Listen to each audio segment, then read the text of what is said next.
여러분 반갑습니다. 야, 오늘부터 이제 3일 동안 여러분 이제 강행군을 합니다. 강행군. 사도행전 1장 3절을 한번 보면 부활하신 예수님이 40일 동안 제자들과 함께 뭘 했어요? 성경 공부했어요. 그죠? 40일 동안 했으면 좋겠는데 40일 못하고 3일밖에 못해요. 그래서 3일 동안 해도 여기 습관이 잘 안 돼가지고 쉽지 않습니다. 그러나 여러분 이제 도망갈 길이 없죠. 3일 동안 꼼짝없이 여기 붙잡혀야 합니다. 그래서 제주도로 오게 하신 이유가 있어요. 그죠? 그래서 힘드시더라도 좀 견디시고 몸이 좀 불편하신 분은 쉬었다 오셔도 돼요. 이게 숙소가 멀지 않잖아요. 그죠? 예, 그렇게 해서 멀지 않으니까 쉬었다가 오셔도 되고, 그래서 여러분이 잘 참여하시길 바랍니다. 그 다음에 교재는요, 저 뒤에 두 종류가 있어요. 두 종류.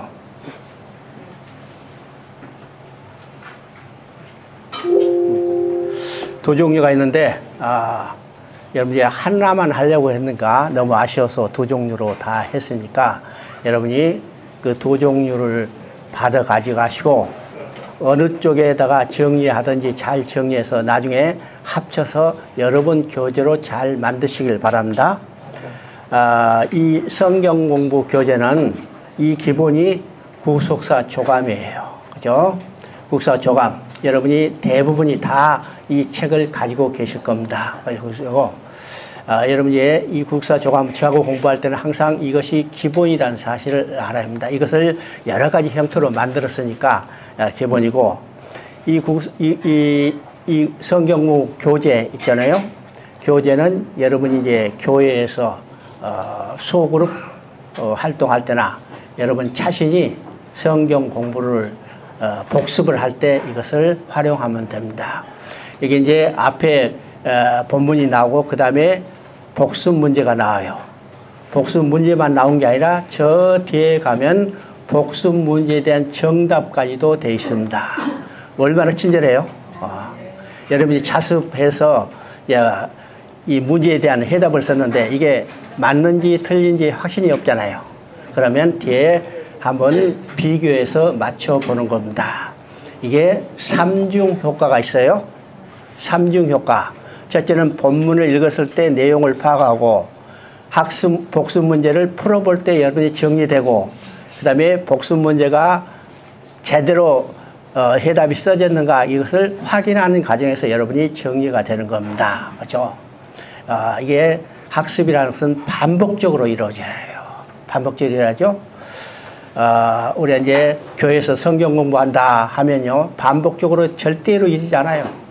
한번 배웠다 하면 그 다음에 똑같은 거 한번 뭐라 배워 이렇게 안 합니다. 안 와요. 여러분이요 반복적으로 해야 합니다. 반복적으로. 그래서 제가 국사 공부하는 것도 다른 과목처럼 생각되지만은 실제로 내용이 반복적이라는 사실을 알아야 합니다. 여러분이 교회에서도 성경 공부할 때 이게 반복적으로 해야 한다는 것을 여기 염두에 두시고 해주시기 바랍니다. 그 다음에 이제 이 장소가 아직 완성된 상태가 아니에요. 지금 옆에 공사도 하고 있고, 그래서 갑자기 지금 이 학습반이 이루어졌습니다.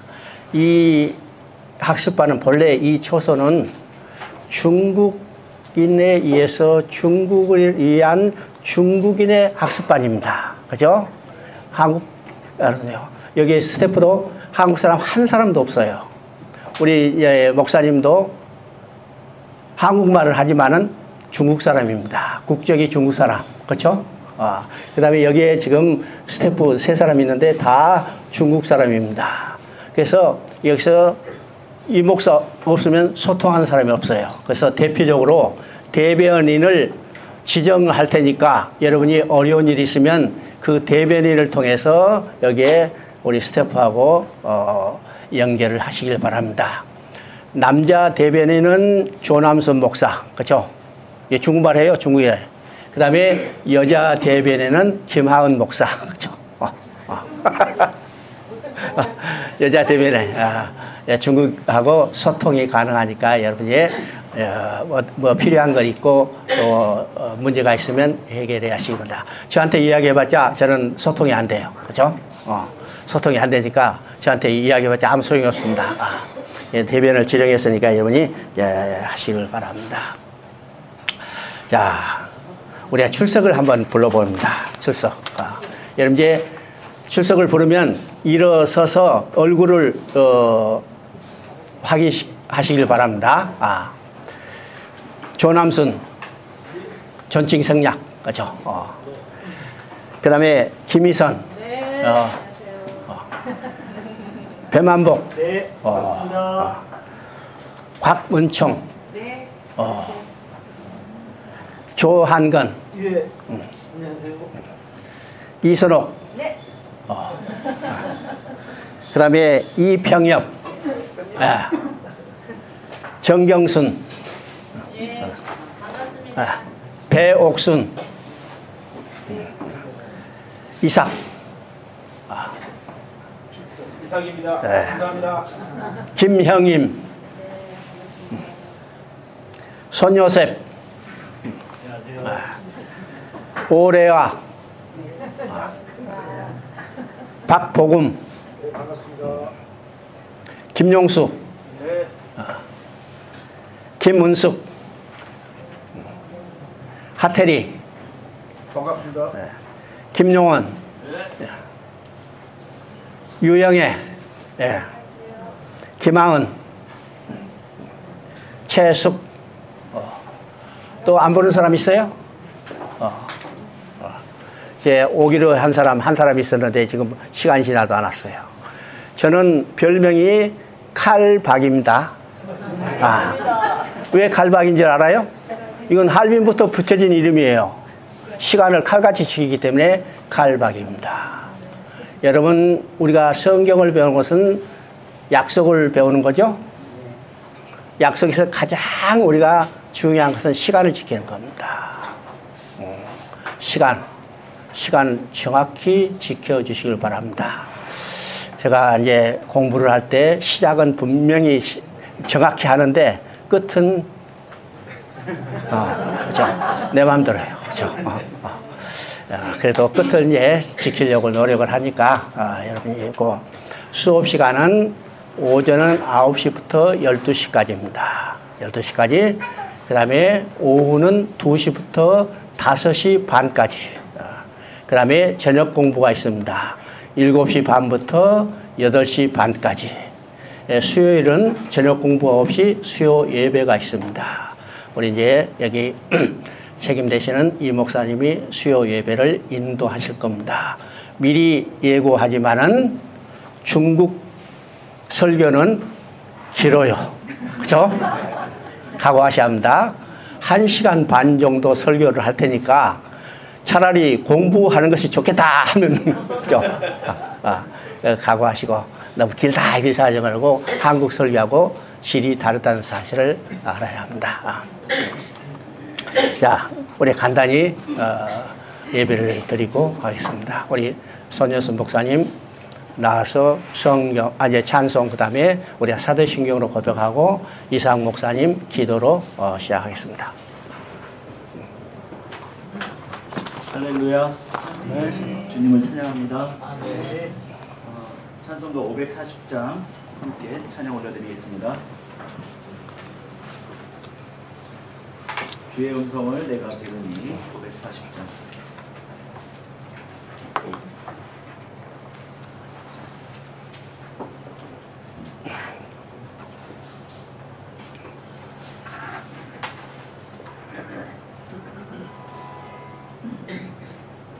주의 성을 내가 들으니 사랑한달 말일세 백마음으로 주께 가오니 나를 영접하소서. 내가 매일 십자가 앞에 더 가까이 가오니 구세주의 흘린 보배 피로써 나를 정케 하소서. 주여 넓으신 은혜 베푸사 나를 받아주시고 나의 품은 뜻 주의 뜻같이 되게 하여 주소서. 내가 매일 십자가 앞에 더 가까이 가오니 구세주의 흘린 보배 피로써 나를 정케 하소서. 주의 보좌로 나아갈 때에 어찌하니 기쁠까. 주의 얼굴을 항상 배우니 더욱 친근합니다. 내가 매일 십자가 앞에 더 가까이 가오니 구세주의 흘린 보배 피로써 나를 정케 하소서. 우리 보주의 넓은 사랑을 청량할 자 없으며 주가 주시는 참된 기쁨도 헤아릴 수 없도다. 내가 매일 십자가 앞에 더 가까이 가오니 구세주의 흘린 보배 피로써 나를 정케 하소서.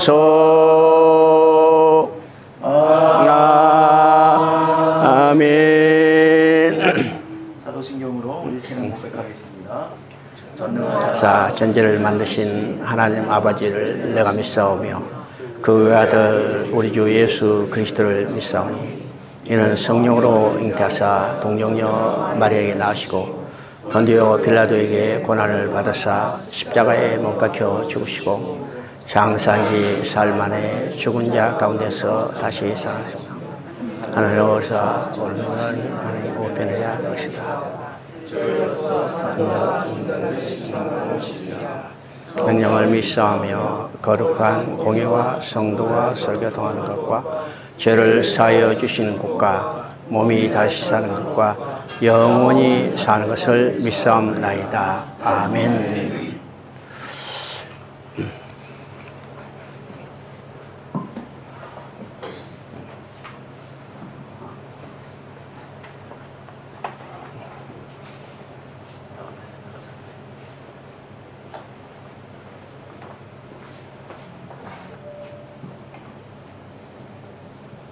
전능하시고 전지하시며 무소부지하시며 존귀하신 하나님 감사와 찬송 영광 올려드립니다. 지금 이 순간까지 우리들의 마음으로 생각으로 입으로 행동으로 눈으로 또한 자신들도 알게 모르게 지은 죄와 죄악과 모든 허물을 다 용서하여 주시옵소서. 아버지는 은혜 가운데 오늘 구속사를 공부하게 하시니 감사합니다.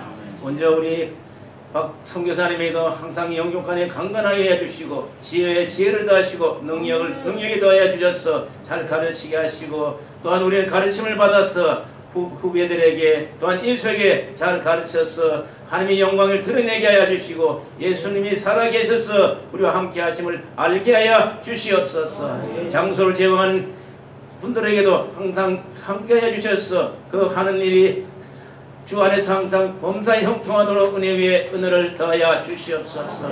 어디 모든 것을 우리 영혼과 마음과 생각 모든 우리 보험사를 다 주께 맡겼사오니 마땅히 행할 길로 인도하시고 지도하여 주시옵소서. 모든 걸 주께 맡기오며 예수님의 이름으로 간절히 기도합나이다. 아멘. 감사합니다.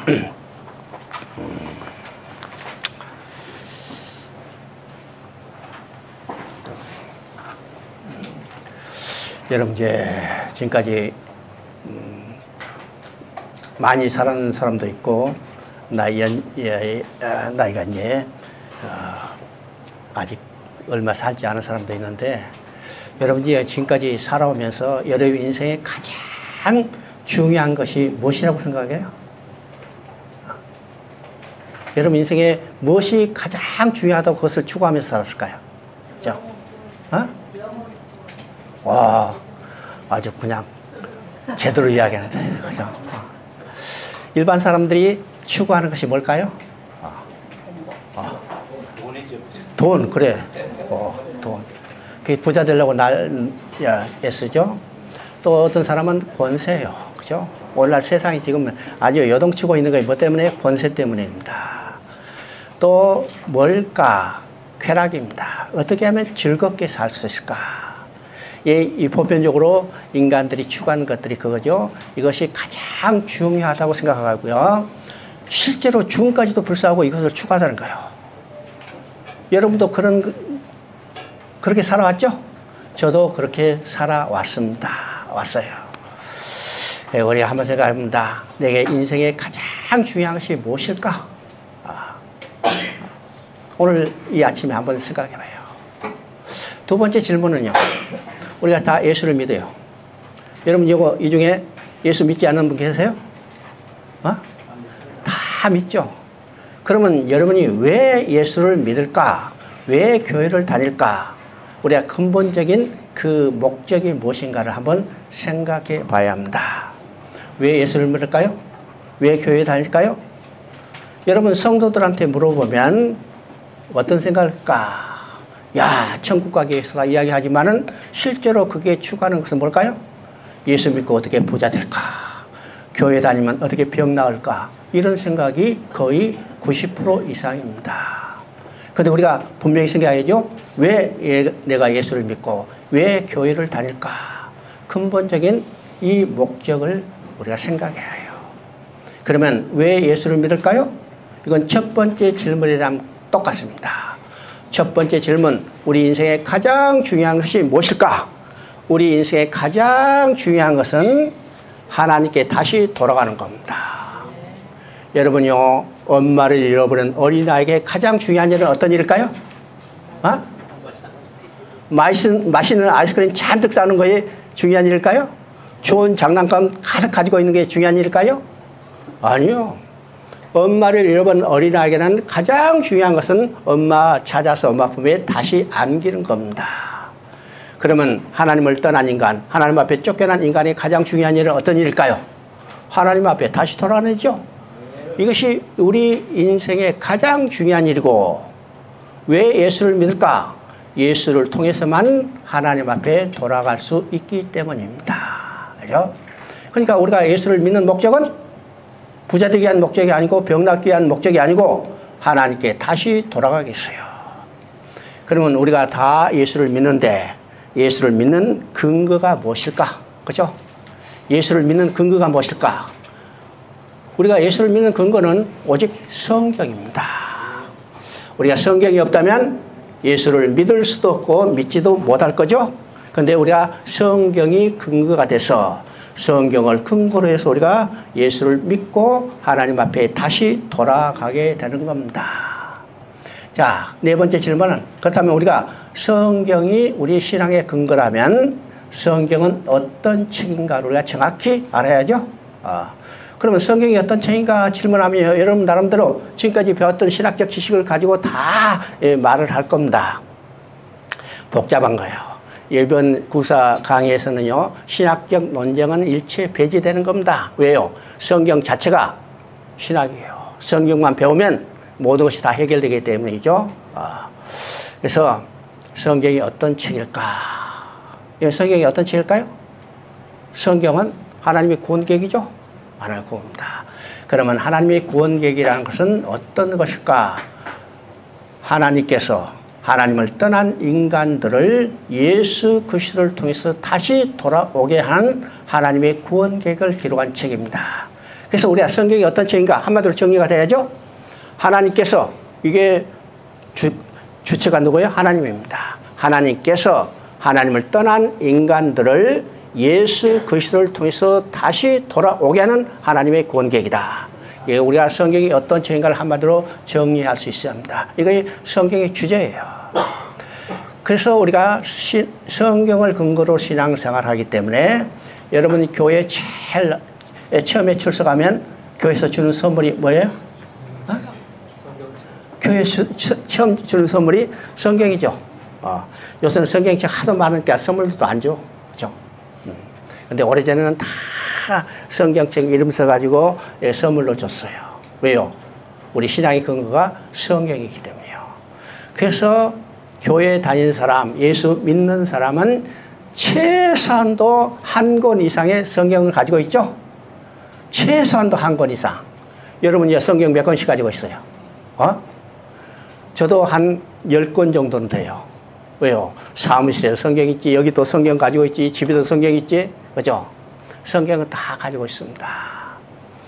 그래서 성경을 선물로 주는데, 성경을 왜 선물로 줄까요? 왜 성경을 선물로 줘요? 보물이니까 전시에 두라고? 읽으라고 주는 거예요. 읽으라고 주죠? 근데 성경을 선물로 받고, 이야, 이거 귀한 거 받았으니까 함부로 건드려서는 안 돼. 그래가지고 매일 책장에 보관했다가 또 먼지 털어서 들고 가다가 보관하는 겁니다. 성경은 보물이 아닙니다. 그럼 또 이상하게 생각할지 모르죠? 성경 내용은 보물이지만은 성경 자체는 우리가 계속해서 손에 가지고 놀아야 할 뭐예요? 장난감입니다. 잘 알아야 합니다. 계속 손에 들고 우리가 가지고 놀아야 할 장난감이에요. 장난감이죠. 그래서 교회에는 성경을 읽으라고 강조를 하죠.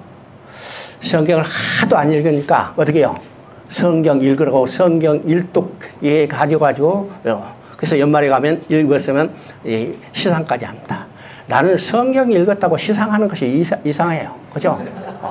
당연히 읽게 하는데 왜 성경 읽었다고 시상을 할까요? 하도 안 읽으니까 합니다. 그래서 교회에서 성경 읽으라고 강조를 하는 거. 그래서 어떤 분들은 10번 읽었다, 10번 읽었다. 어떤 분은요, 로마서를 1000번 읽었대. 이야, 대단하다. 그죠? 우리가 한 번 읽든지 10번 읽든지 100번 읽든지 그 책 속에 나오는 내용을 우리가 정확히 알아야죠. 뿐만 아니라 성경은 하나님이 하실 일을 기록했기 때문에 우리가 하나님의 마음을 알아야 합니다. 그럼 우리가 성경을 통해서 알아야 할 하나님의 마음은 어떤 것일까요? 하나님 마음이 어떤 것이 하면 또 여러분 정확하게 설명해요. 그죠? 성경에 나타난 하나님 마음은 딱 두 단어로 표현할 수 있습니다. 표현하시죠? 그 두 단어는 어떤 것일까요? 지금 여기 있죠? 첫째는 사랑이라는 단어입니다. 두 번째는 함께라는 단어예요. 이 말을 연결하면 사랑하기 때문에 함께 살자는 것이 성경 전체에 나타난 하나님 마음입니다. 여러분요, 자식을 낳았죠? 자식을 낳았죠? 네. 왜 낳았어요? 왜 낳았어? 사랑하기 때문에 함께 살기 위해서 자식을 낳았어요. 근데 그 자식을 잃어버렸다면 찾아요, 안 찾아요? 자식 낳고 자식 잃어버렸는데 안 찾으면 그 부모가 아니죠? 부모라면 잃어버린 자식 반드시 찾습니다. 왜 찾아요? 왜 찾아? 사랑하기 때문에 함께 살기 위해서 찾는 거예요. 이게 성경의 시작과 끝입니다. 그래서 성경에 나타나는 하나님 마음을 딱 두 단어로 이야기하면 사랑하기 때문에 함께 살자는 거예요. 여러분요, 성경을 읽을 때 이 하나님의 마음을 머릿속에 완전히 박혀져야 성경을 제대로 읽을 수 있습니다. 성경은 처음부터 끝까지 하나님 마음이 뭐예요? 사랑하기 때문에 함께 살자는 겁니다. 우리가 이 마음을 정확히 알아야죠. 그러면 우리가 이제 성경을 가지고 성경을 근거로 신앙생활 하는데 성경이 어떤 책일까 우리가 관점을 우리가 바로 정리해야 합니다. 우리가 성경에 대한 관점 대부분 어떤 인상을 이야기하는가? 세 종류로 이야기합니다. 성경은 도덕책, 윤리책이다. 우리가 도덕적 윤리책을 강조하는 내용들도 성경에 많이 나와요. 도둑질하지 마라, 가난하지 말라, 그렇죠? 거짓말하지 마라. 이게 도덕적 윤리적 개념입니다. 물론 이런 것들이 기록됐다 하더라도 성경은 도덕책, 윤리책이 아닙니다. 자, 왜 성경이 재미없을까? 성경을 잘 읽지 않을까? 성경을 잘 읽지 않는 이유는 성경이 재미없기 때문이죠. 성경이 재미없는 것은 성경이 이해되지 않기 때문입니다. 그죠? 그래서 우리가 성경에 대한 관점을 바꿔야 해요. 성경은 도덕책, 윤리책이 아니다. 여러분, 도덕, 윤리책 언제 배웠어요? 초등학교 때. 그리고 그 다음에 그 책 봤어요? 안 봤어요? 안 봤잖아요. 왜요? 재미없으니까. 안 보죠? 우리가 그런 관점으로 생각하면 성경을 안 읽어요. 두 번째, 성경은 법률책이 아닙니다. 우리가 십계명 하면 하라 하지 말라니까 야 율법책이다 하는데 성경은 하나님의 명령을 모아놓은 율법책이 아닙니다. 법률책이 아니에요. 여러분, 법률책 이렇게 하니까 재미없죠? 여러분, 법률책 재밌어가지고 법률책을 사다 놓고 읽은 사람 있어요? 법률책은 공무원 시험 준비한 사람들이나 읽고 요새 판검사나 또 그게 법 지명한 사람이나 읽습니다. 일반 사람이 읽지 않죠? 왜요? 재미없으니까, 딱딱하니까. 우리가 성경책을 그런 관점에서 생각하기 때문에 성경책을 가까이 하지 않습니다. 성경은 또 철학책이 아닙니다. 성경은 철학책이 아니에요. 성경이 인생이 무엇인가를 깨닫게 하는 철학책이 아닙니다. 그래서 우리가 성경에 대한 관점이 바뀌어야 합니다. 도덕책이 아니다. 법률책이 아니다. 철학책이 아니다. 그러면 성경은 어떤 책일까? 성경은 연애편지입니다. 연애편지죠? 연애편지 어려워요? 쉬워요? 연애편지 어려워가지고 연애편지 받아서 지금 사전 갖다 놓고 찾아서 읽은 사람 있어요? 연애편지 사전 갖다 놓고 찾아 읽은 사람이 없죠? 연애편지 받으면 봉투 딱 뜯자마자 그냥 쫙 읽어가는 거예요. 왜요? 쉬우니까. 연애편지 재밌어요? 재미없어요? 연애편지 재밌어요? 재미없어요? 재밌잖아요. 재밌으면 몇 번 읽어요? 찢어질 때까지 읽는 거예요. 그죠? 왜요? 재밌으니까. 이게 관점이 바뀌어야 합니다. 성경은 연애편지입니다. 연애편지가 아무리 많다 하더라도 연애편지를 딱 한마디로 요약하면 어떤 내용이에요? 연애편지를 한마디로 요약하면 내가 너를 사랑한다요. 그죠? 그러면 성경은 하나님께서 내게 보낸 연애편지이기 때문에 그 내용은 어떤 것이요? 한마디로 하나님이 나를 사랑한다는 이야기요.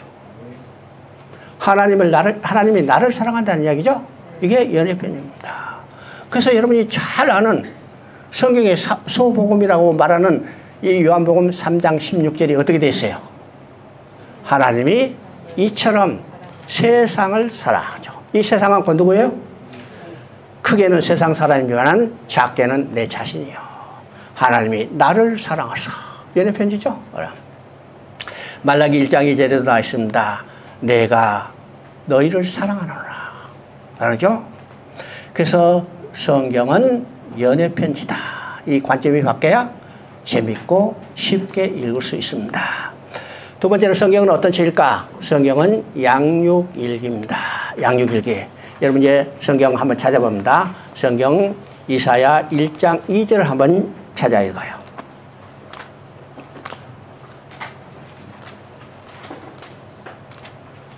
이사야 1장 2절 하늘이여 들으라 땅이여 귀를 기울이라 여호와께서 말씀하시기를 내가 자식을 양육하였거늘. 그렇죠? 그들이 나를 거역하였더라. 이 한마디는요, 성경 전체를 통해서 하나님이 해주신 일과 인간이 그에 대한 반응이 무엇인가를 한마디로 정리하는 겁니다. 자, 여기서 뭐라 했어요? 하나님이 내가 너희를 양육할 거는 거죠? 양육했어요. 그러니까 성경은 어떤 책인가? 하나님이 나를 낳고 길렀던 모든 일을 기록한 양육일기입니다. 양육일기죠?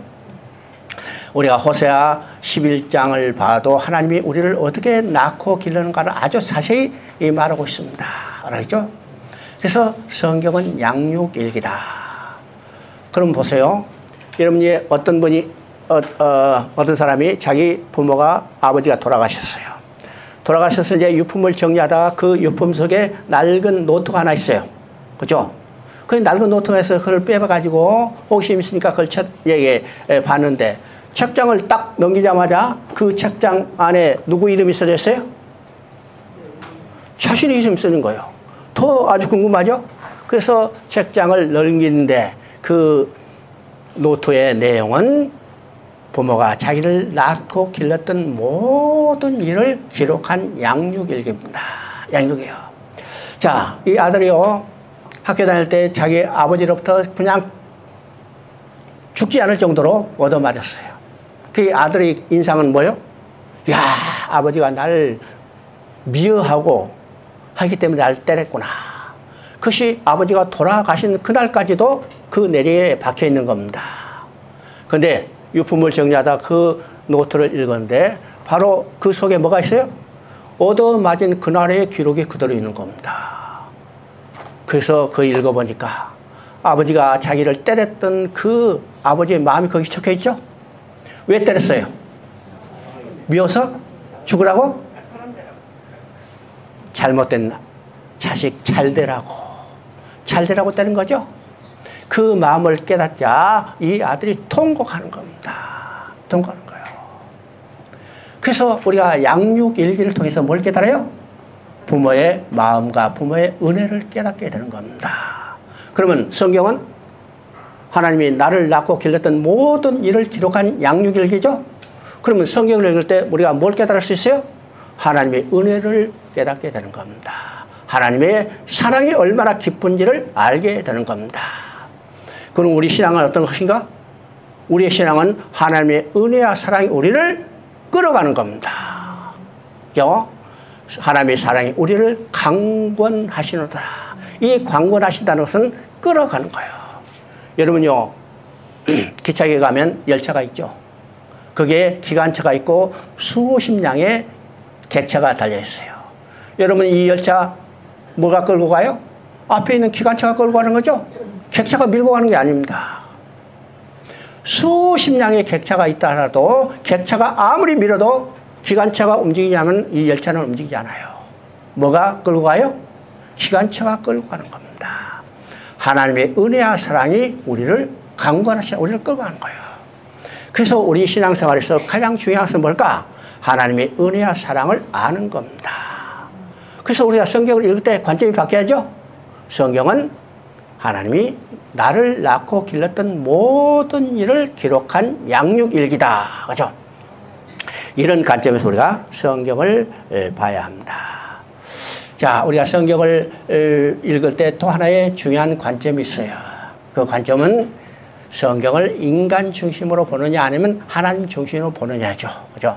자, 우리가 종교를 구분할 때 우리가 두 가지 면에서 종교를 구분합니다. 우리가 종교를 이야기할 때 일반적으로 종교의 정의에 대해서 이야기해요. 종교는 사람의 영적 생활을 도와주고 인간을 하여금 도덕적 양심적으로 살게 하고 인간의 마음의 위안과 평안을 주고 마지막 종교의 가장 중요한 특성인 초월적 특성이죠. 인간이 자신의 힘으로 달성할 수 없는 것을 초월적인 힘을 이용해서 달성하려는 것이 종교다 이렇게 이야기해요. 여러분 이 종교의 정의만 가지면요 모든 종교가 다 똑같아요. 그죠? 어떤 종교도 인간의 영적 생활을 도와줍니다. 어떤 종교도 인간을 양심적으로 살게 하는 거죠. 어떤 종교도 인간에게 마음의 평안과 위안을 주기도 해요. 어떤 종교도 초월적인 특성이 있습니다. 많은 사람이요 교회 와서 예수 이름으로 기도하면 병 낫는다 했는데 여러분 절에 가서 불경 들어도 병 나아요. 심지어 무당도 병 고쳐요. 무당도 고쳐요.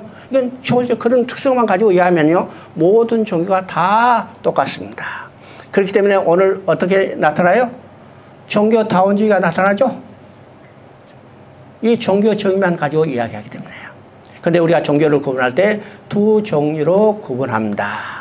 첫째는 인간 중심의 종교, 또 하나는 하나님 중심의 종교입니다. 종교를 크게 두고는 이 두 가지요. 인간 중심의 종교, 하나님 중심의 종교. 그러면 이 인간 중심의 종교, 하나님 중심의 종교를 어떻게 구분하는가? 주도권이 누구에 있느냐에 따라서 구분이 되는 겁니다. 인간 중심의 종교는 누구의 주도권이 있어요? 인간 자신의 주도권이 있어요. 인간이 자신의 문제를 해결하기 위해서 어떻게 해요? 초월자를 찾아가는 것이 인간 중심의 종교입니다. 이거죠? 그러나 우리 기독교는 하나님 중심의 종교입니다. 인간이 인간 자신의 문제를 절대로 해결할 수 없어.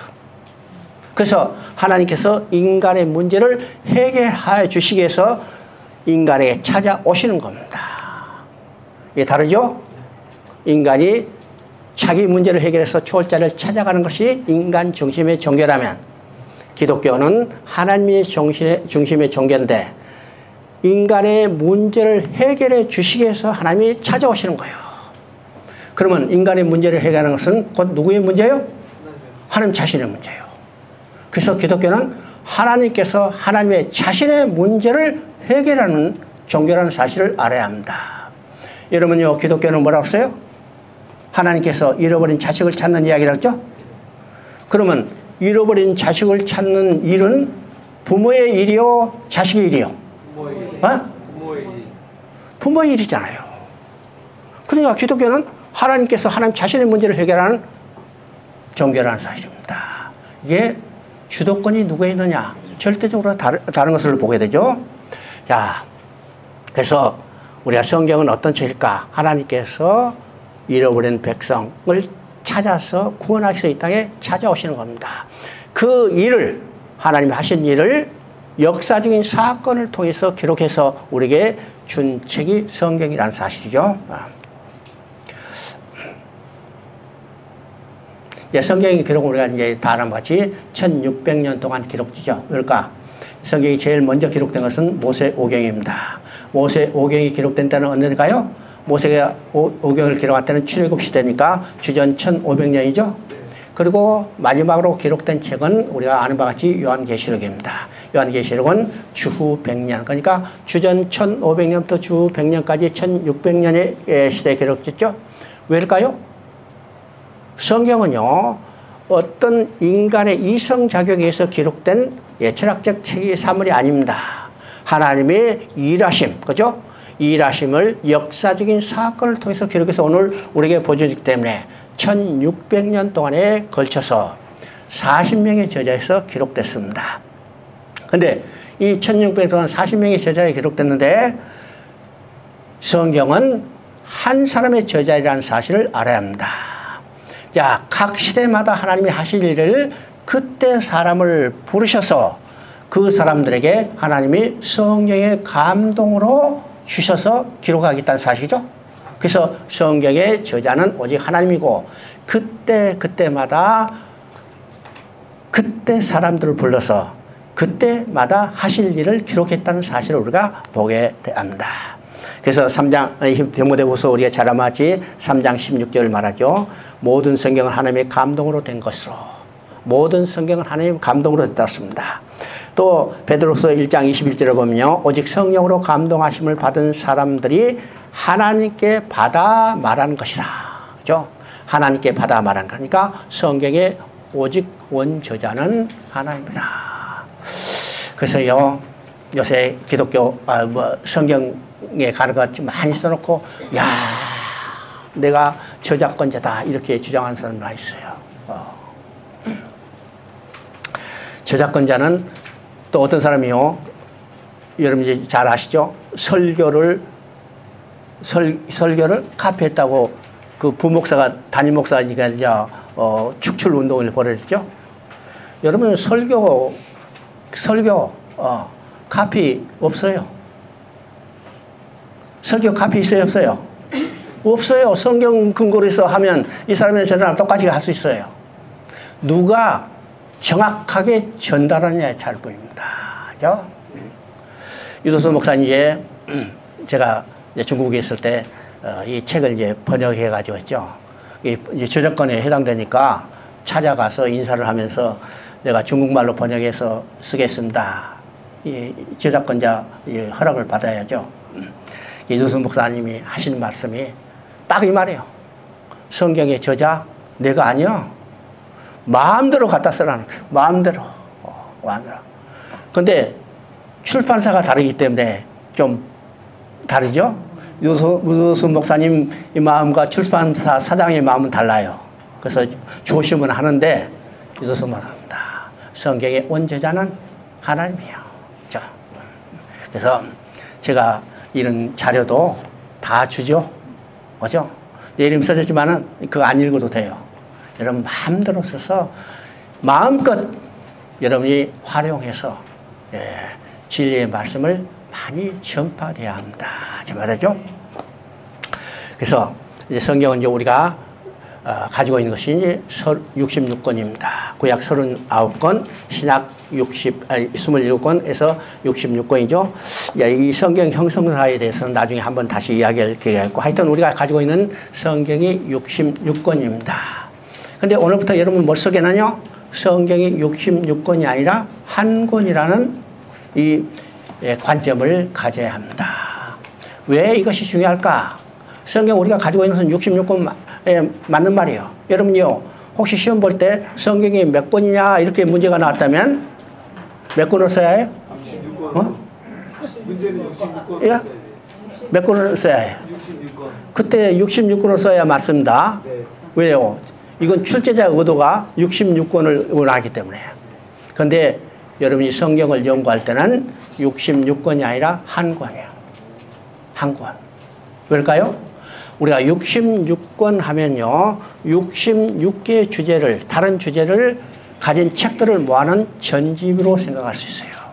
오늘 성경 해석이 많은 이런 것으로 나누죠. 그래서 성경을 완전히 토막치는 겁니다. 토막쳐요. 연결이 안 되죠? 연결이 안 됩니다. 그런데 성경은 66개의 주제가 아니라 오직 한 개의 주제. 오직 한 개의 주제. 아까 얘기했죠? 하나님께서 하나님을 떠난 인간들을 예수 그리스도를 통해서 다시 돌아오게 하는 하나님의 구원 계획을 기록한 책이다. 이게 한 개의 주제입니다. 한 개의 주제이기 때문에 창세기도 똑같은 주제요, 계시록도 똑같은 주제입니다. 그죠? 그래서 성경을 볼 때는 우리가 한 개의 주제다. 어제 에베소서 3장 9절 한번 읽어봅니다. 영원부터 만물을 창조하신 함 속에 감춰 있는 비밀의 경륜이 어떠한 것을 드러내게 하랍니다. 여기서 영원부터 만물을 창조하신 하나님 속에 감춰있던 비밀의 경륜이죠. 비밀의 경륜입니다. 여기서 복잡하게 썼지만은 간단한 이야기입니다. 비밀의 경륜은 그렇습니다. 경륜하면 어떤 의미일까요? 경륜은 어떤 일을 잘 계획하고 이걸 조직적으로 성취해가는 것을 우리가 경륜이라고 합니다. 그래서 나이 많아서 어떤 일을 잘 마치고 은퇴한 사람을 저분은 경륜 있는 사람 이렇게 이야기하죠. 이건 어떤 일을 잘 계획하고 조직적으로 성취했던 그런 경험들이 많이 있기 때문에 경륜 있는 사람이라고 해요. 그러면 하나님이 어떤 일을 잘 계획하고 이걸 조직적으로 성취해 갔을까? 한마디로 하나님 구원 계획이죠? 하나님의 구원 계획입니다. 그러면 우리가 구원 계획이 뭘까 물어보면 이것도 이제 배운 대로 신학적 지식을 다 동원하죠? 다 이야기합니다. 근데 구원 계획은 아주 간단해요. 여러분이 아까 얘기했어요. 부모가 자식이 잃어버리면 반드시 찾죠? 찾지 않으면 부모가 아니라고 했습니다. 부모라면 자식을 잃어버리면 반드시 찾아요. 찾아. 끝까지 찾죠? 끝까지 찾아. 언제까지? 죽을 때까지. 죽을 때까지도 찾지 못하면 어떻게 해요? 눈 감고 죽지도 못하는 것이 인간이에요. 부모죠. 이게 하나님의 구원 계획입니다.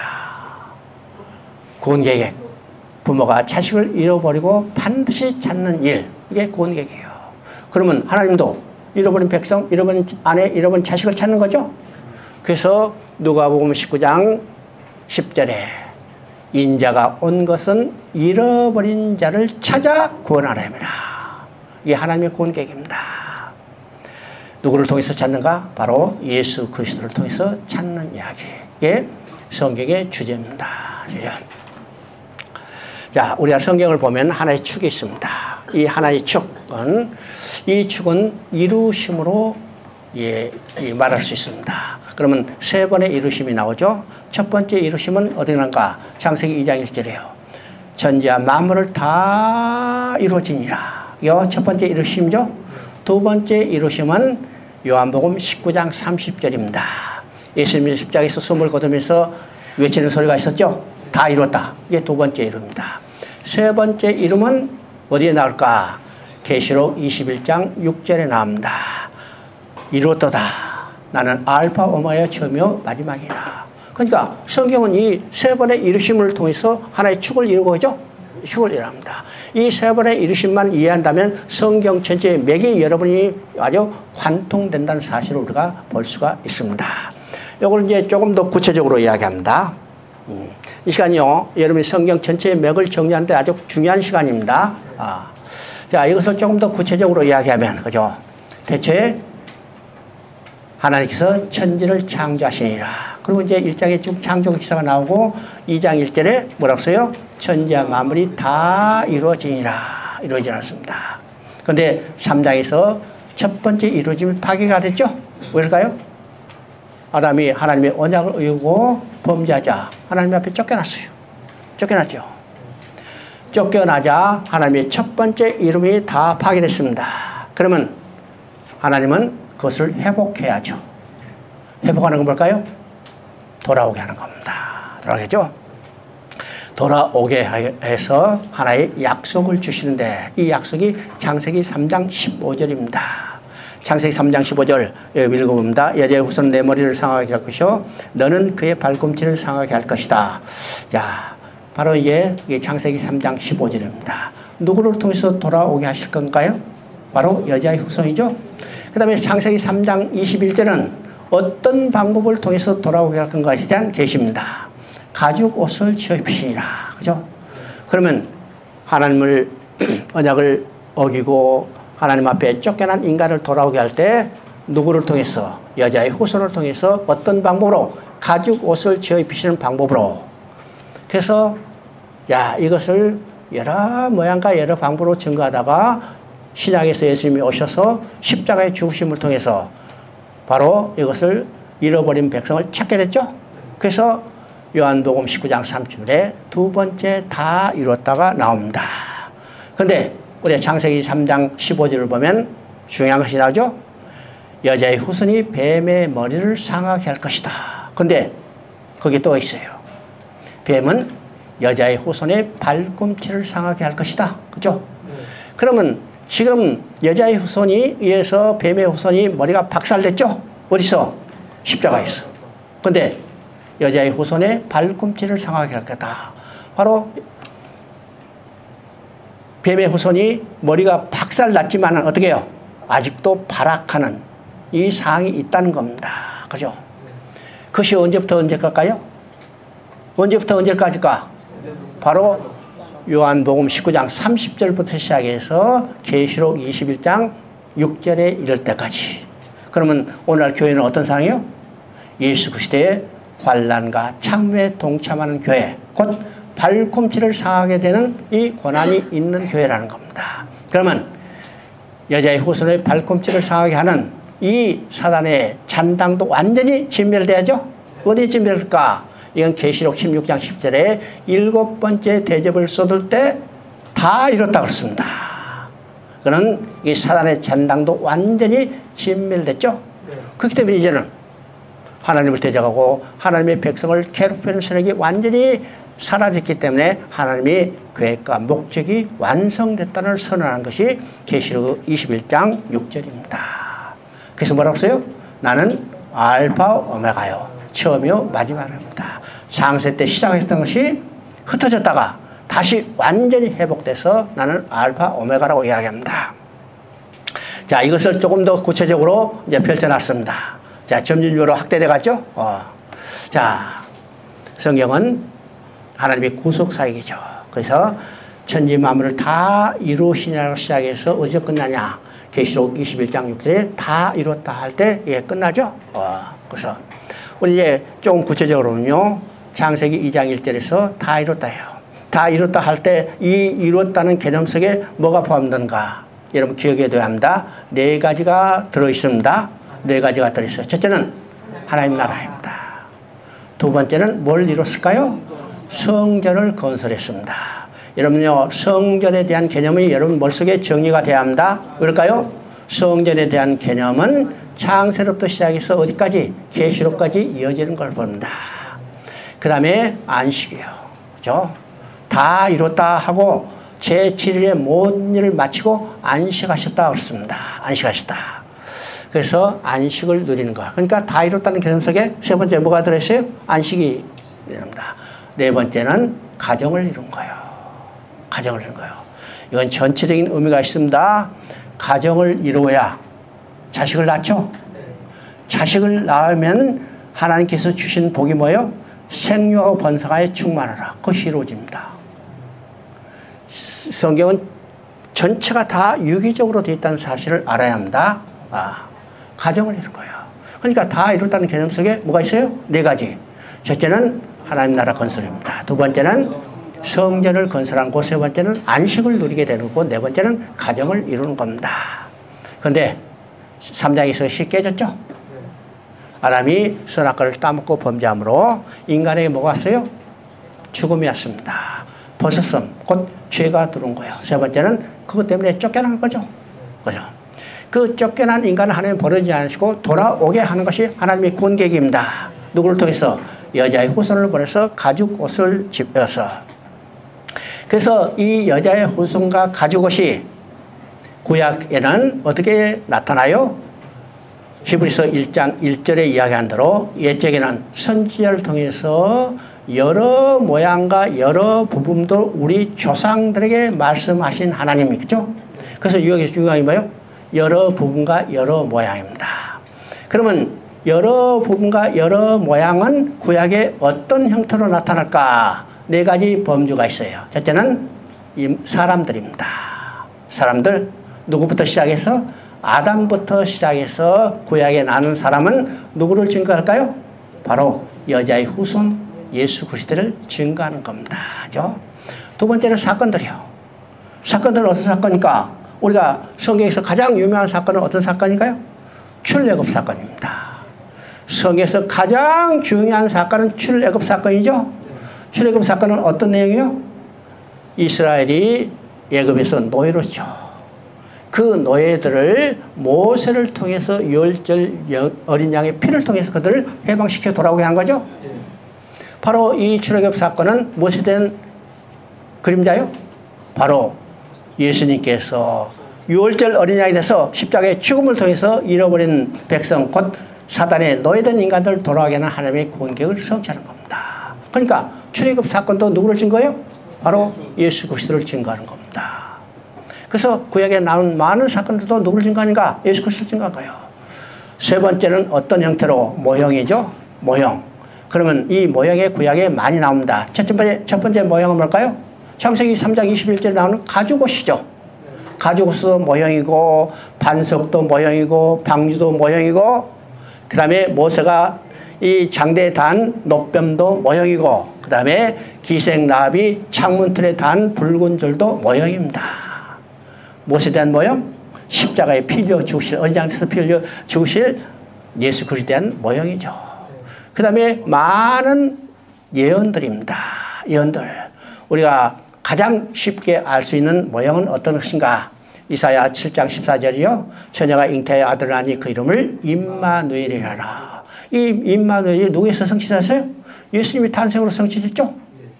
마태복음 1장 23절에 처녀가 잉태하여 아들을 낳으니 그 이름을 임마누엘이라 하라. 임마누엘을 번역하면 하나님이 함께 계시라. 이게 성경이 함께라는 말이 얼마나 중요하다는 것을 여러분이 알아야 합니다. 함께 하심이라. 그러니까 구약의 많은 예언들도 누구를 증거했어요? 예수 그리스도를 증거하는 겁니다. 그것이 구약에는 여러 모양과 여러 방법으로 증거하다가 신약에서는 그죠?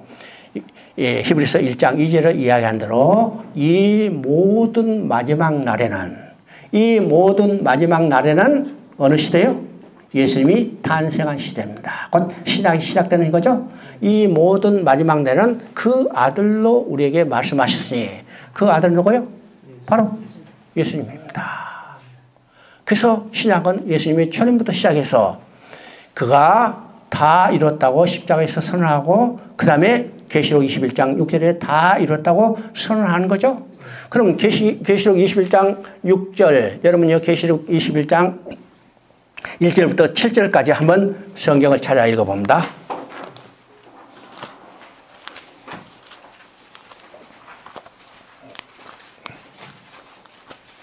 계시록 21장 1절부터 7절까지. 또 내가 새하늘과 새 땅을 보니 처음 하늘과 처음 땅이 없어졌고 바다도 다시 있지 않더라. 또 내가 보매 거룩한 성 예루살렘이 하나님께로부터 하늘에 내려오니 그 준비한 것이 신부가 남편을 위하여 단장한 것 같더라. 내가 들으니 보좌에 큰 음성이 나서 이르되 보라 하나님의 장막이 사람들과 함께 있으며 하나님이 그들과 함께 계시리니 그들은 하나님이 백성이 되고 하나님은 친히 그들과 함께 계셔서 모든 눈물을 그 눈에서 닦아주시니 다시는 사망이 없고 애통하는 것이나 고하는 것이나 아픈 것이 다시 있지 아니하리니 처음 것들이 다 지나갔음이로라. 보좌에 앉으신 이가 이르시되 보라 내가 만물을 새롭게 하노라 하시고 또 이르시되 이 말은 신실하고 참되니 기록하라 하시고 또 내게 말씀하시되 이로도다 나는 알파 오메가요 처음과 마지막이라. 내가 생명수 샘물을 목마른 자에게 값없이 주리니 이기는 자는 이것들을 상속으로 받으리라. 나는 그의 하나님이 되고 그는 내 아들이 되리라. 자 21장 1절부터 7절까지 7절을 읽었죠? 네. 여러분 7절을 읽으면서 뭐가 생각나요? 함께. 창세 때 첫 번째 이루었을 때 뭐가 이루어졌다고 했어요? 네 가지 개념 이야기했죠? 하나님 나라, 성전, 그 다음에 안식, 가정이 이루어진 거예요. 그럼 지금 7절 읽으면서 여러분이 거의 머릿속에 연상이 안 돼요? 바로 연상이 되죠? 그러니까 창세 때 시작했어. 알파로 시작했죠? 다 이뤘다 하기 때문에 오메가가 된 겁니다. 마지막이 된 거예요. 이게 성경의 시작과 끝이 일치하다는 사실을 우리가 보게 됩니다. 그러면 하나님은 지금 창세 때부터 계시록까지 이 하나님의 계획과 목적을 성취하기 위해서 일하시죠? 그래서 요한복음 1장 17절에 중요한 말을 합니다. 내 아버지께서 이제까지 일하시니. 내 아버지께서 이제까지 일하신대요. 그럼 내 아버지는 누구예요? 성부 하나님입니다. 그래서 여기 이제까지라고 얘기했죠? 이제까지라는 이 말 속에 어떤 개념이 있어요? 전에부터 일해 오셨다는 거예요. 그죠? 전에부터 이제 일해 오시고 지금도 일하시는 거 이제까지. 또 앞으로 일하실 거예요. 언제까지? 예수님의 재림 때 세상 끝날까지 일할 것이죠. 자, 이 일이 어떤 것이요? 떠났던 인간들을 돌아오게 하는 하나님의 구원 계획을 성취하는 일입니다. 그 일을 누구를 통해서 해요? 나도 일한다. 나는 누구예요? 예수 그리스도예요. 그래서 성경 전체는 하나님께서 구원 계획을 이루시는 일을 이루시고 오는 거고 그 일을 누구를 통해서 일하는가? 바로 나도 일한다. 곧 예수 그리스도를 통해서 일하죠. 그래서 성경 전체의 핵심은 누굴까? 바로 예수 그리스도라는 사실을 우리가 알아야 합니다. 그래서 요한복음 5장 39절을 봅니다. 너희가 성경에서 영생을 얻는 생각하고 성경을 연구하거냐. 이 성경이 곧 내게 대해서 증언한 것이라. 자, 여기서 중요한 말이 있습니다. 자, 성경에 영생을 얻을 줄 생각하고 너희가 성경을 연구하거냐. 자, 그렇죠? 성경을 연구하는 목적이 뭘까요? 여러분 성경을 연구하는 목적이 뭘까요? 영생을 얻는 거. 부자 되는 게 아니죠? 병 고치는 이야기 아니죠? 영생을 얻게 해요. 영생을. 자, 우리가 다시 돌아가서 성경을 기록한 목적이 무엇인가를 봐야 합니다. 자, 요한복음 20장 31절 한번 봅니다. 요한복음 20장 31절.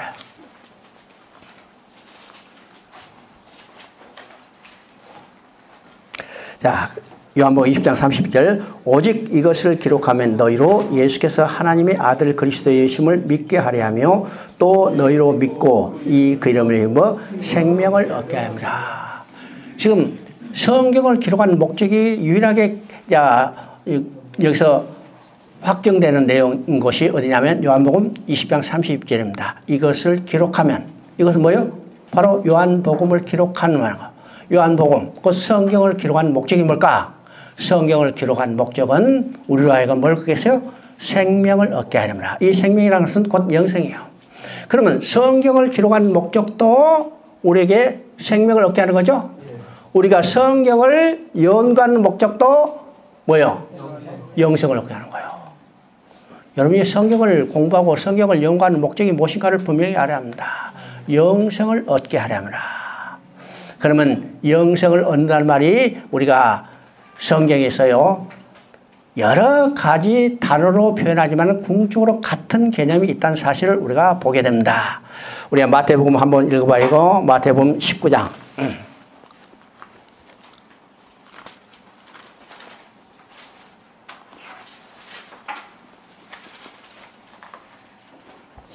19장 16절부터 한번 읽어봅니다. 16절부터 20절까지 한번 읽어봅니다. 어떤 사람이 주께 와서 이르시되 선생님이여 내가 무슨 선한 일을 하여야 영생을 얻으리까? 예수께서 이르시되 어찌하여 선한 일을 내게 묻느냐? 선한 이는 오직 한 분이시니 내가 생명에 들어가려면 계명들을 지키라. 이르되 어느 계명이니까? 예수께서 이르시되 살인하지 말고 가난하지 말라 도둑질하지 말라 거짓 증언하지 말라 내 부모를 공경하라 내 이웃을 내 자신과 같이 사랑하라 하신 것이니라. 그 청년이 이르되 이 모든 것을 내가 지켰사온데 아직도 무엇이 부족하니까? 예수께서 이르시되 내가 온전을 하고자 할진대 가서 내 소유를 팔아 가난한 자들에게 주라. 그리하면 하늘에서 보화가 내게 있으리라. 그리고 와서 나를 따르라 하시니 그 청년이 재물이 많음으로 이 말씀을 듣고 근심하여 가니라. 예수께서 제자들에게 이르시되 내가 진실로 너에게 이르노니 부자는 천국에 들어가기가 어려우니라. 너희 다시 너희 말하니 낙타가 바늘기에 들어가는 것이 부자가 하나님 나라에 들어가는 것보다 쉬우니라. 제자들이 듣고 몹시 놀라 이르되 그렇다면 누가 구원을 얻을 수 있을까? 지금 여기서 세 사람이 돼야죠. 누구요? 부자 청년, 그 다음에 예수님, 제자들입니다. 자, 부자 청년이 예수님께 와서 내가 무엇을 하려야 영생을 얻을까? 생명을 얻을까? 그랬더니 예수님 말했어요? 예수님 뭐라고했어요? 자, 계명을 지키라. 계명을 다 지킨다 하니까 뭐라고했어요? 재산을 팔아서 가난한 자고 나를 따르라. 그랬더니 이 부자 청년이 재물이 많음으로 근심하여 갔다 오셨습니다. 그때 예수님이 뭐라고 말씀하세요? 낙타가 바늘기에 들어가는 것보다 부자가 천국에 들어가는 것보다 쉬우니라. 천국에 들어가지 못한단 말 아니죠? 부자는 천국에 들어가기 어려우니라. 그리고 이제 하나님 나라에 대해서 이야기죠. 그랬더니 마지막에 제자들은 뭐예요? 그러면 과연 누가 구원을 얻으리까? 지금 세 사람이 제를 했는데 세 사람이 쓰는 용어가 달랐죠? 부자 청년은 영생 생명, 그 다음에 예수님은 천국과 하나님 나라, 그 다음에 제자들은 구원을 이야기했습니다. 그러면 이 용어가 다르게 표현됐지만 궁극적으로 같은 개념이요? 다른 개념이요? 같은 개념입니다. 같은 개념이죠. 그러면 영생을 얻는다는 건 뭘까? 우리가 천국에 들어가요. 구원받게 했어요. 그죠? 그러니까 우리가 성경을 기록한 목적도 우리의 구원을 주시게 한 목적이고 우리가 성경을 연구한 목적도 구원을 얻게 해요. 천국에 들어가는 목적이라는 거예요. 이런 개념들이가 정리가 돼야 합니다. 그죠? 그래서 누구를 통해서? 바로 예수 그리스도를 통해서. 그죠? 그래서 성경의 핵심은 예수 그리스도예요. 그래서 우리가 여러분이 성경을 연구할 때 가장 중요한 전제가 무엇일까? 요한복음 5장 39절입니다. 요한복음 5장 39절. 그래서 어떤 성경도 그 속에서 뭘 우리가 만나야 해요? 예수 그리스도를 만나야 합니다. 예수 그리스도를 만나야죠. 나중에 이야기했지만 여러분요 성경을 연구할 때 반드시 여러분 머릿속에 기억할 세 성경 구절이 있는데 미리서 말씀하면 창세기 3장 15절이에요. 반드시 암송해야 합니다. 왜요? 성경의 구원의 시작점은 창세기 3장 15절부터 시작해서 어디 끝나요? 계시록에서 끝나요. 두 번째는 요한복음 5장 39절이요. 창세부터 계시록까지 누구를 증거해요? 예수 그리스도를 증거해요. 또 이사야 48장 11절입니다. 이사야 48장 11절. 하나님의 구원 계획을 성취하는 하나님의 마음이 무엇일까? 누구를 위해서 하는 건가? 하나님 자신을 위해서요. 자신을 위해서 하는데 그 마음이 뭘까? 하나님이 훼손된 영광과 모독받은 하나님의 이름을 거룩하게 했어요. 자, 하나님이 자신을 위해서 궁궐을 이루는데 누가 방해할 사람이 없죠? 대적할 사람이 없죠? 반드시 성취하는 이 확신입니다. 그래서 여러분이 성경을 연구할 때 이 성경 구절, 새 성경 구절은 반드시 여러분 속에 암송이 돼요. 그래서 성경은요, 창세부터 계시록까지 하나님의 구원 계획을 기록했기 때문에 성경에는 일관성과 통일성과 점진성이 있습니다. 자, 일관성과 통일성과 점진성을 나타내는 건 하나의 비유가 있는데 이 비유는 세 가지입니다. 첫째는 초상화를 그려가는 과정에 비유할 수 있습니다. 구약은 누구의 초상을 그려가요? 바로 예수 그리스도의 초상을 그려가는 겁니다.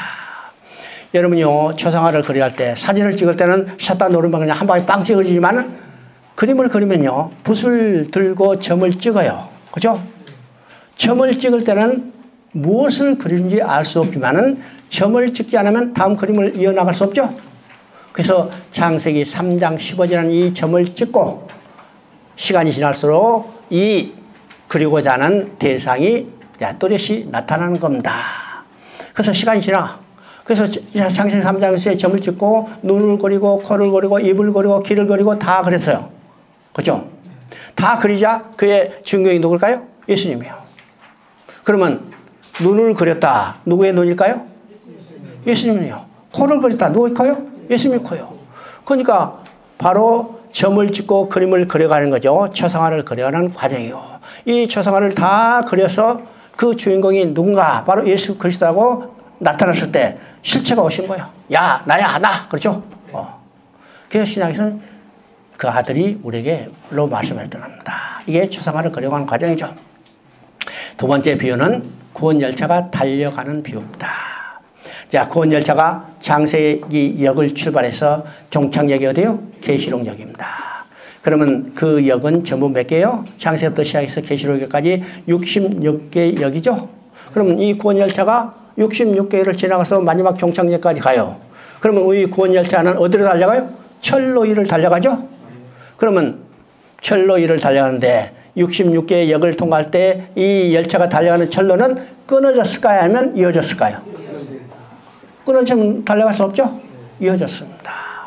이 끊어지지 않도록 완전히 연결된 철로가 뭘까? 바로 예수 그리스도예요. 그죠? 예수 그리스도입니다. 세 번째 비유는 66층에 해당되는 높은 건물에 비유할 수 있습니다. 여러분, 이 건물이 높든지 낮든지 가장 중요한 것은 뭘까요?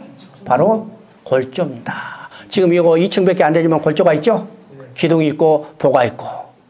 이 건물이 밖으로는 허름하지만은 이 골조가 튼튼하기 때문에 이 제주도의 태풍도 견뎌내서 지금까지 버티고 있는 겁니다. 만약 밖으로 화려하다지만은 골조가 부실하면 태풍 한번 불면 싹 날아가 버리죠? 자, 그러면 성경 66층에 해당하는 이 높은 건물의 골조는 뭘까요? 바로 예수 그리스도입니다. 이 예수 그리스도가 골조가 튼튼하기 때문에 자, 우리 신앙도 견고한 겁니다. 견고해요. 오늘 왜 기독교 신앙이 지금 어려움이 겪고 있을까? 한마디로 예수 그리스도는 골조가 튼튼하지 못하기 때문입니다. 그렇죠?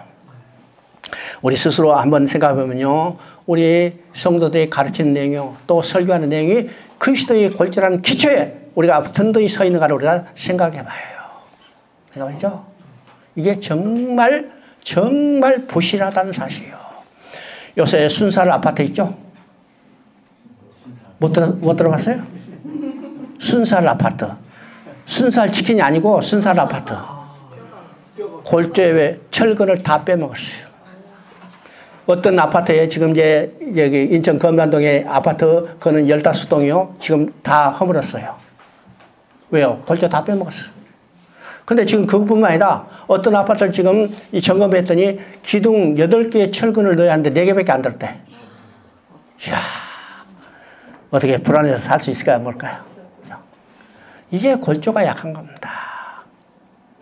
우리 기독교 신앙도 이 예수 그리스도라는 튼튼한 골조가 견뎌야 해요. 누가 해야 해요? 우리들이 해야 해요. 우리가 그 골조가 튼튼할 뿐만 아니라 또 우리가 성도들의 골조를 바로 세워줘야 해요. 그렇죠? 이게 일관성과 점진성과 통일성의 비유입니다. 자, 우리 마지막으로 이제 성경을 연구하는 관점을 우리가 생각해 봐야 합니다. 성경을요. 자, 지금까지 우리가 성경을 비교적 어떤 관점에서 봤을까? 내 필요를 채우는 관점에서. 그죠? 이런 성경을 많이 연구했어요. 근데 아까 얘기했죠? 성경 한마디로 인간 중심이 아니라 하나님 중심으로 성경을 봐야 합니다. 하나님께서 하나님의 문제를 어떻게 하나님이 해결해 오셨는가? 우리가 하나님 성경을 봐야죠? 그럴 때 성경을 보려면 어떤가? 전체적인 그림을 보고 그 다음에 세부적으로 봐가는 겁니다. 그렇죠? 자, 성경을 보는 관점에는 2가지 있죠? 우리가 잘 아는 바지 귀납법적 성경. 그죠? 우리가 이거는 현미경적 성경 연구를 합니다. 또 하나는 연역법적 성경 연구. 이건 만원경식 성경 연구죠. 그러니까 우리가 제주도 온다 하면 여러분 이제 출발하기 전에 뭐부터 해요? 제주도 지도 한번 쳐다보죠. 제주도 지도 한번 딱 쳐다보고 그게 눈에 딱 각인을 되면 제주도 비행장에 내려도 이거 어쪽 방향으로 쉽게 알 수 있어요. 근데 캄캄한 상태에서 어떻게 해요? 딱 내리면 야 어디로 가지? 우리가 그래서 성경을 전체를 한번 다 보는 겁니다. 이게 오늘 우리가 구속사적 관점에서 성경 창세부터 계시록까지 완전히 일관된 맥을 가지고 성경을 보고 나면 여러분 이거 정리되면 어떻게 해요? 성경의 세부적인 것은 오히려 더 아름답게 보이죠? 아름답습니다. 그래서 그리고 그 세부적인 것을 볼 때 다 어디로 기결돼요? 다 예수 그리스도로 기결되는 것을 보게 돼요. 그래서 성경을 보는 관점이 어떤 것인가 우리가 생각해 봐야죠. 자, 그래서 이야기요 하나님의 일해오심의 관점에서 성경 전체를 개관하고 난 후에 점진적으로 분석해 가는 것이 우리가 성경을 연구하는 데 효과적일 뿐만 아니라 우리 신앙을 견고히 세우는데도 중요한 관점이라는 사실을 우리가 보게 됩니다. 자, 우리가 이제 과외지만은 중요한 것을 한번 우리가 살펴보려고 합니다. 우리 신학계에 대해서 이제 많이 이야기하죠. 그러면 우리가 지금 기독교에서 신학 체계와 또 우리가 지금 구사 관점에서 성경을 배우는 것이 어떻게 연관을 가지고 있을까 우리가 생각해 봅니다. 우리가 신학 체계 하면 이제 몇 가지의 신학 체계가 있어요. 첫째는 역사 신학이죠. 역사 신학. 우리 이제 신학교에서 배우는 내용들이 대강 이런 체계들입니다. 그러면 역사 신학은 어떤 것인가? 교회가 어떻게 형성되고 교회가 어떻게 발전해 왔는가? 또 교회 교리가 어떻게 발전하는가?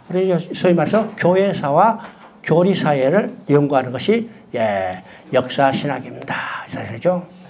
그래서 뭐 종교개혁은 일어나고 이제 뭐 천주교와 동방종교는 어떻게 분리되고 이런 것들을 배우는 것이 하나의 교회사죠. 교회사입니다. 두 번째 우리가 실천신학이에요.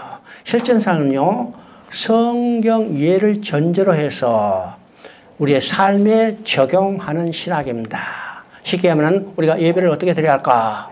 또 설교를 어떻게 할까? 전도를 어떻게 할까? 상담을 어떻게 할 건가? 바로 이런 내용들이죠. 이것을 우리가 실천신학이라고 합니다.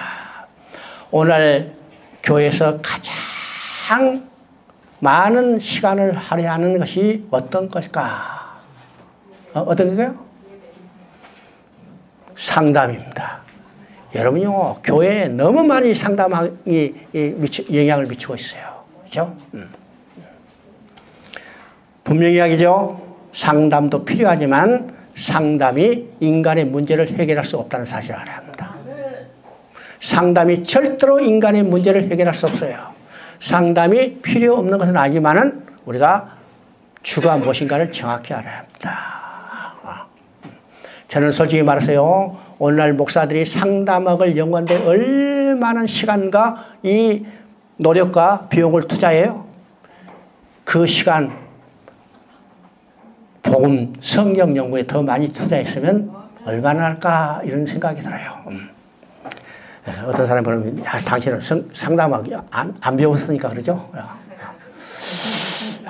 그래도 나는 상담학 배우고 싶은 마음이 없어요. 그렇죠? 두 번째는, 세 번째는 조직신학입니다. 우리가 제일 잘하는 거죠. 어떤 교리를 논리적으로 증명할 때, 그러니까 주제가 딱 이미 정해졌어요. 그 주제를 정해놓고 이 주제를 논리적으로 설명할 때 뭘 인용해서요? 성경을 인용하는 겁니다. 그러니까 교리를 설명할 때 뭐가 붙어 있어요? 성경이 덕지 붙어 있습니까? 그래서 성경의 해석에 따라서 갈라지죠? 그래서 미안한 말이지만 조직신학을 깊이 하면 갈라져요. 조직신학을 깊이 하면 갈라지게 됐습니다. 자, 이것이 이제 조직신학이요. 자, 네 번째는 우리가 주경신학이라고 합니다. 주경신학. 이거는 쉽게 말해서요, 성경의 단어나 또 그 본문의 의미가 무엇인가를 해석하는 거죠. 그래서 이걸 주석이라든지 또는 성경 해석학들이 있습니다.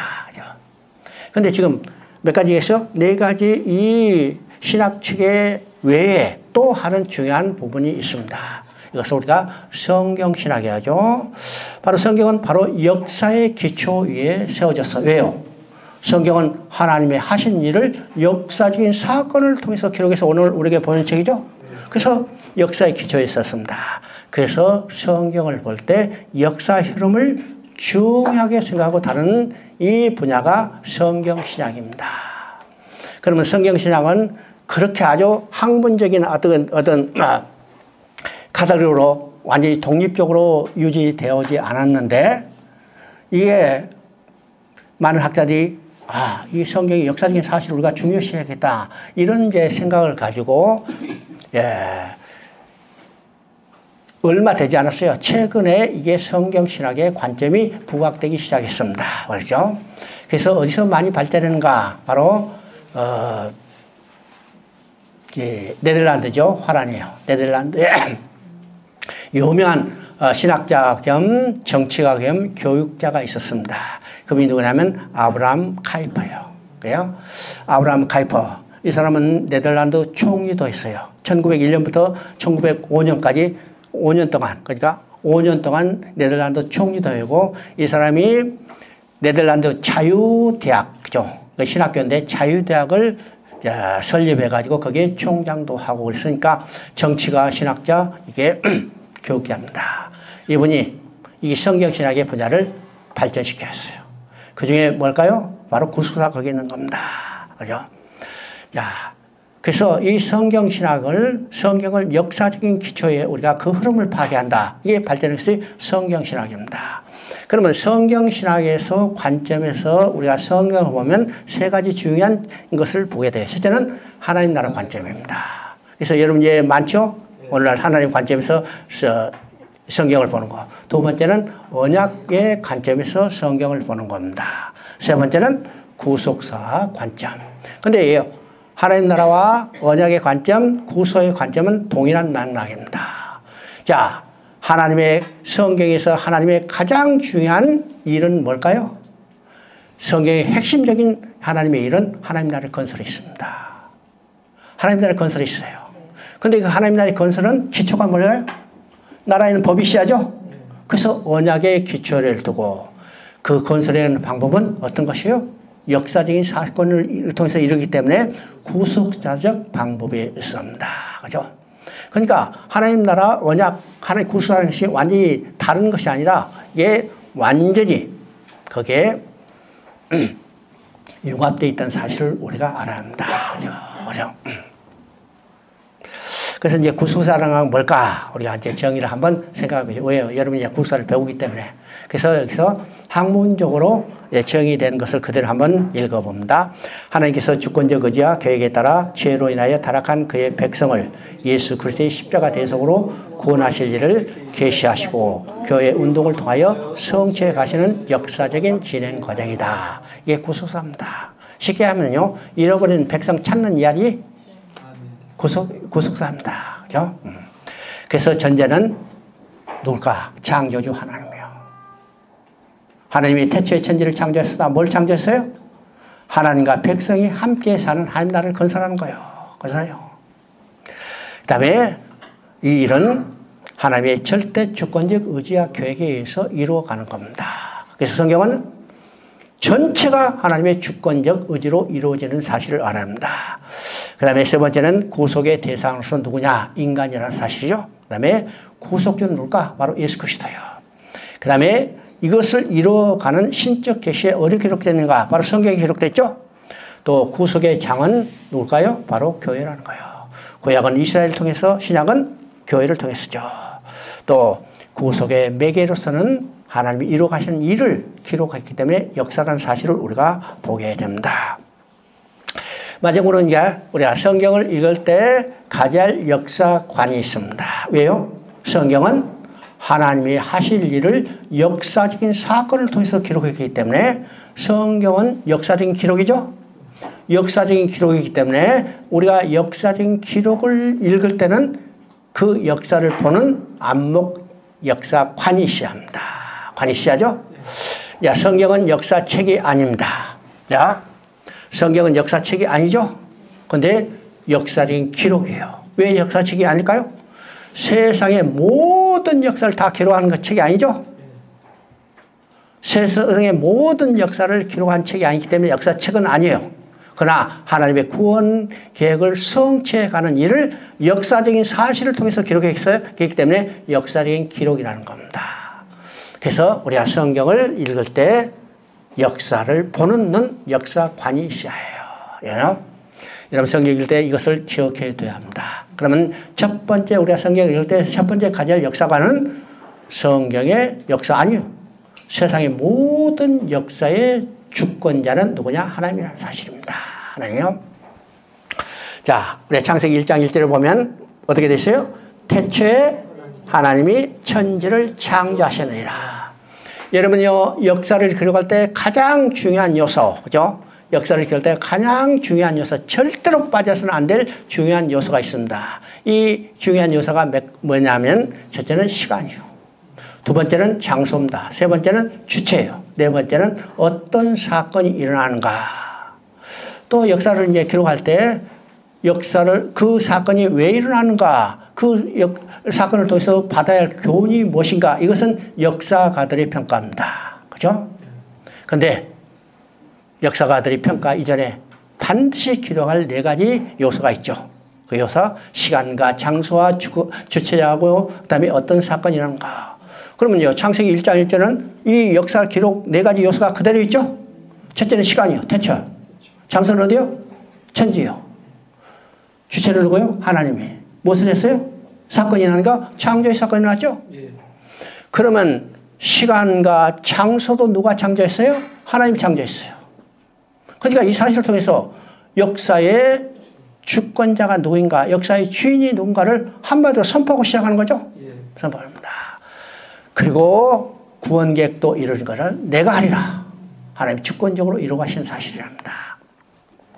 뿐만 아니라 세속의 역사도 주권자가 누군가 하나님이라는 사실이에요. 우리가 성경은 역사책이 아니라고 했어요. 그죠? 역사적인 기록이라고 했습니다.